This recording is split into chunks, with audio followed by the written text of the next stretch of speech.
굿모닝, 좋은 아침입니다. 오늘은 8월 15일 목요일입니다. 여러분, 오늘은 광복절입니다. 1945년 8월 15일 일본 제국이 패망함으로써 우리나라가 일본의 식민 지배로부터 해방한 그러한 날이지요. 자유가 얼마나 소중한지를 다시 한번 기억하시고, 그리고 더 나아가서 이 광복절의 한문적인 의미가 영예롭게 회복한 날이다 라는 의미 아니겠습니까? 그러면서 죄인이었던 우리가 예수 그리스도의 십자가의 보혈, 또 죽으심과 부활하심으로 정말 거룩한 하나님의 백성으로 회복되어진 것을 한번 기억해 보시며 또 이 한날을 살아가실 수 있기를 기도해 봅니다. 오늘도 말씀이 여러분들의 삶 가운데 온전히 세워지고 또 여러분들의 삶은 온전한 예배로 하나님께 드려지기를 소원합니다. 자, 오늘 우리에게 주시는 하나님의 말씀은 열왕기하 23장 21절부터 30절까지의 말씀입니다. 열왕기하 23장 21절부터 30절까지의 말씀. 여러분, 꽤 오래전에 출판된 책인데요. 칭찬은 고래도 춤추게 한다라는 책, 여러분 들어보셨죠? 아마 읽어보신 분들도 계실 것입니다. 이 책 속에는요, 이러한 내용이 있어요. 범고래가 수많은 사람들 앞에서 정말 놀라운 쇼를 할 수 있는 이유 중에 가장 큰 이유는 그 범고래를 조련하는 조련사의 긍정적인 태도와 칭찬에 있다. 그러면서 칭찬이 얼마나 우리 안에서 놀라운 일들을 우리로 하여금 행하게 하는가를 이야기하고, 또 사회 속에서도 그러한 것이 얼마나 많은 사람들에게 좋은 영향력을 끼치는가, 그리고 결국에는 그들이 그러한 칭찬을 통해서 더 놀라운 결과를 가져올 수 있음에 대해서 이야기합니다. 여러분, 오늘 본문 말씀 속에는요, 정말 엄청난 칭찬 하나가 기록되어져 있습니다. 여러분들이 받아본 칭찬 중에 가장 기억에 남는 칭찬이 여러분 혹시 아직도 기억하고 계시나요? 오늘 본문에 나오는 이 엄청난 칭찬은 하나님께서 요시야에게 말씀하신 칭찬입니다. 25절 말씀.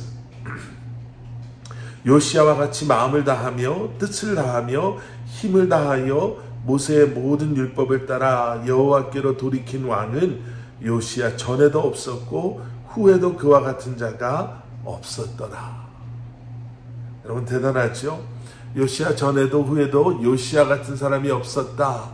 그런데 그 요시야와 같은 사람을 뭐라고 설명하냐면, 온 마음을 다하고 뜻을 다하고 힘을 다하여 하나님의 율법을 따라 하나님께로 돌이킨 왕. 과연 요시야의 무엇을 보고 하나님께서는 요시야에게 이런 엄청난 놀라운 칭찬을 하셨나? 오늘 본문 속에는 유월절에 대한 말씀이 등장합니다. 요시야 왕이 유월절을 지킴, 그 유월절을 어떻게 지켰는가를 우리가 오늘 말씀 속에서 다 들여다보면 요시야가 왜 이런 칭찬을 받고 있는가를 저희는 보게 됩니다.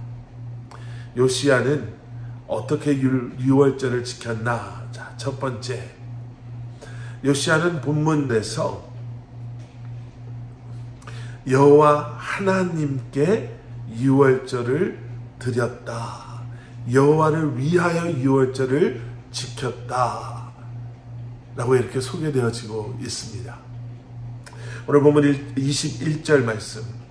왕이 뭇 백성에게 명령하여 이르되 이 언약책에 기록된 대로 너희의 하나님 여호와를 위하여 유월절을 지키라 하매. 자, 21절에서 요시야 왕은요, 하나님의 말씀을 율법책이다 라고 이야기하지 않고 있습니다. 뭐라고 말하고 있죠? 언약책이다 라고 말하고 있죠.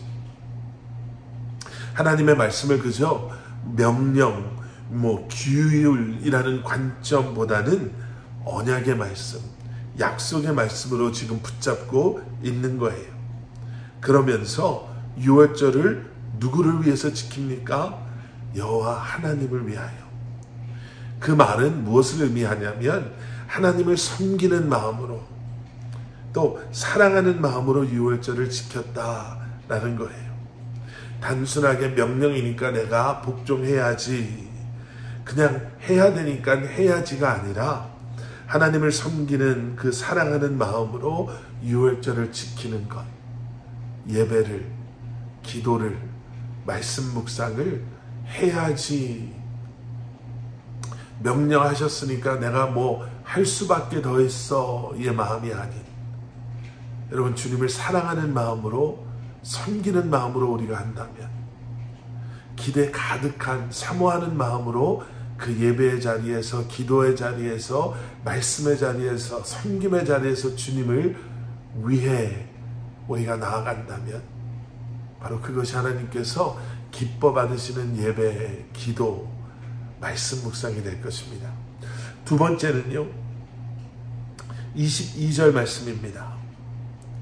사사가 이스라엘을 다스리던 시대부터 이스라엘 여러 왕의 시대와 유다 여러 왕의 시대에 이렇게 유월절을 지킨 일이 없었더니, 우리는 22절 말씀에서요, 요시아의 유월절에 대한 특징 두 번째 것을 발견합니다. 그것은 언약의 말씀대로 철저히 지켰다라는 거예요. 여기서 말하는 사사의 시대는 바로 가나안 땅에 정착했던 그때를 의미하겠죠. 또 여기서 말하는 이스라엘 여러 왕 시대는 통일 이스라엘의 시대를 말하는 거고요. 유다 여러 왕의 시대는 이제 그 통일 이스라엘이 끝난 후 지금까지의 시간을 의미하는 겁니다.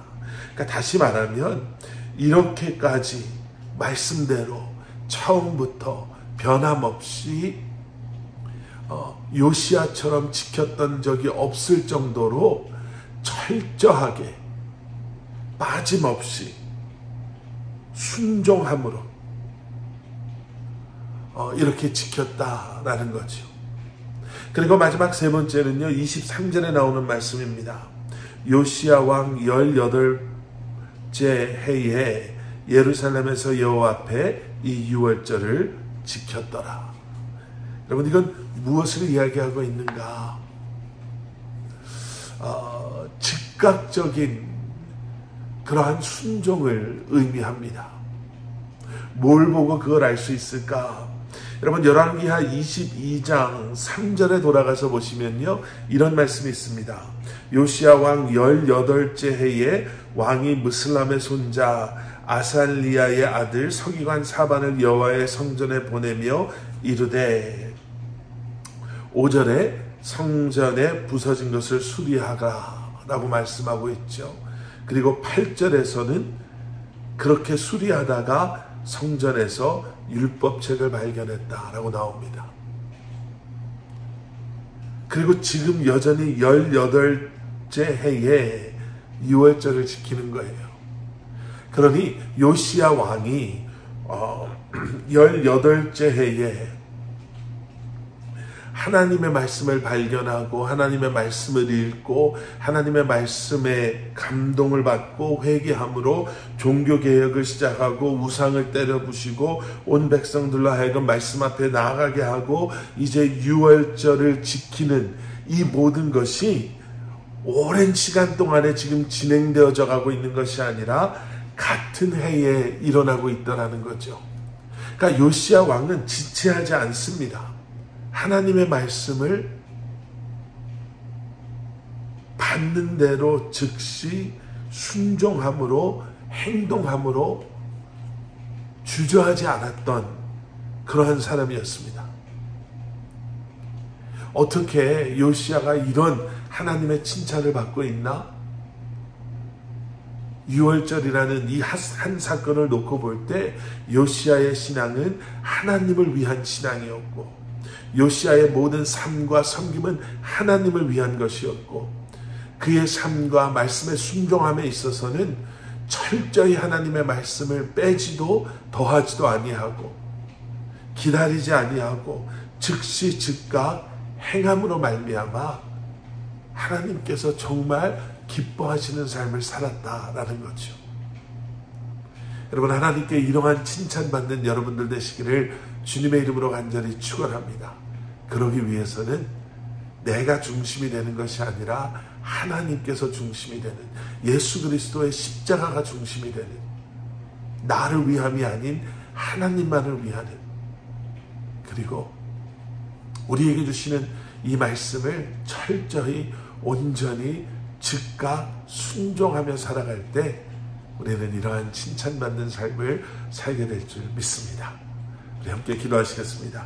사랑의 아버지 하나님, 감사합니다. 오늘도 말씀으로 새로운 한 날을 시작하는 우리를 다시 한번 붙잡아 주셔서 오직 주님 한 분만을 위해, 주님의 영광을 위해, 주님의 이름을 높여드리기 위해, 주님의 기쁨이 되기 위해 철저히 말씀을 붙잡고 또 그 말씀에 즉각 순종하며 주님 앞에 나아가는 저희들 되게 하여 주시옵소서.